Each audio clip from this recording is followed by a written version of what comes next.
Hi everyone, it's I from imadeitforyou.com. Today I'm going to show you how to make my mom's banana bread.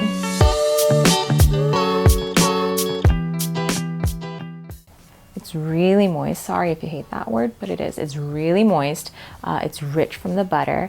It's sweet, but not too sweet. It's the perfect banana bread. My mom has never been a big baker. Not to say she didn't bake for me. She used to make cookies and brownies and cakes. It's just they all came from boxes, which I love. But the one thing that she did make from scratch was banana bread. Banana bread's kind of basic, but it's so classic, which means it's perfect all year round. I've been baking this banana bread since college, and along the way I've made a few adjustments. The ingredients you'll need are cake flour, baking soda, salt, salted butter that's been softened at room temperature, sugar, eggs, ripe bananas, yogurt, milk, and vanilla extract.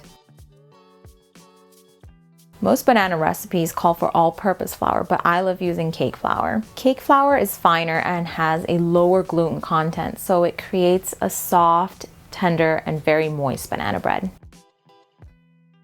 Many banana bread recipes call for buttermilk, but buttermilk doesn't really exist in Japan, and you really need that acidity of the buttermilk to react with the baking soda. My mom used whole milk, but whole milk isn't acidic, so you end up with a slight metallic taste of the baking soda in your banana bread. If you Google how to substitute buttermilk or how to make your own buttermilk at home, most people tell you to add lemon juice or vinegar to whole milk and then stirring it up, letting it sit so that it curdles.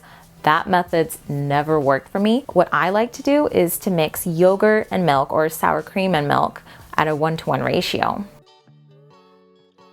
The first thing you're going to do is preheat your oven to 320 degrees Fahrenheit or 160 degrees Celsius and grease and/or line a 9-inch loaf pan with some parchment paper. My loaf pan is a dark metal pan, but if yours is a light metal pan, preheat your oven to 350 degrees Fahrenheit or 175 degrees Celsius. Dark pans absorb more heat, so the exterior of the banana bread tends to brown quicker than the center cooks through, so you need a lower temperature. In a bowl, add your cake flour, baking soda, and salt. Mix together with a whisk or sift it and set it aside. In a large bowl, cream together the softened butter and sugar until it's light and fluffy. Add the eggs, mashed banana, yogurt, milk, and vanilla and mix until combined.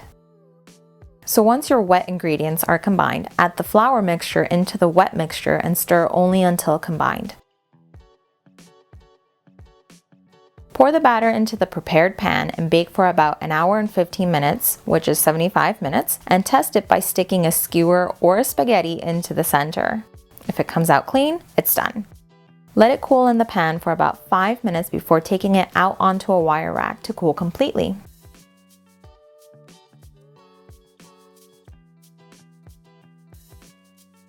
You really should let it cool completely before cutting into it, just because you don't want to let all that moisture escape from the banana bread. I would wait at least an hour. It takes a lot of willpower for me to wait an hour. If you want to add any mix-ins, maybe some walnuts or chocolate chips or fresh blueberries, you want to leave some of that flour mixture in the bowl, and then you put the mix-ins in there and then toss it in the flour mixture so that everything's coated in flour. And then you fold that into the rest of the batter, and that prevents the mix-ins from sinking to the bottom of the pan. Okay.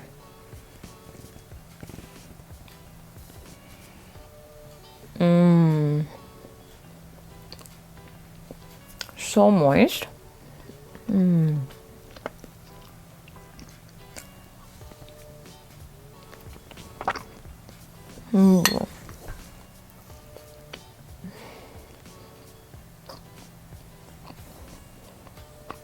It really is the best banana bread. It's so moist, it's tender, it's so good. It's good at room temperature, but I would suggest heating it up in the microwave for about 20 seconds so that it's nice and soft. Thank you for watching. If you like this video, give it a thumbs up, hit that subscribe button, and I'll see you in the next one. Bye.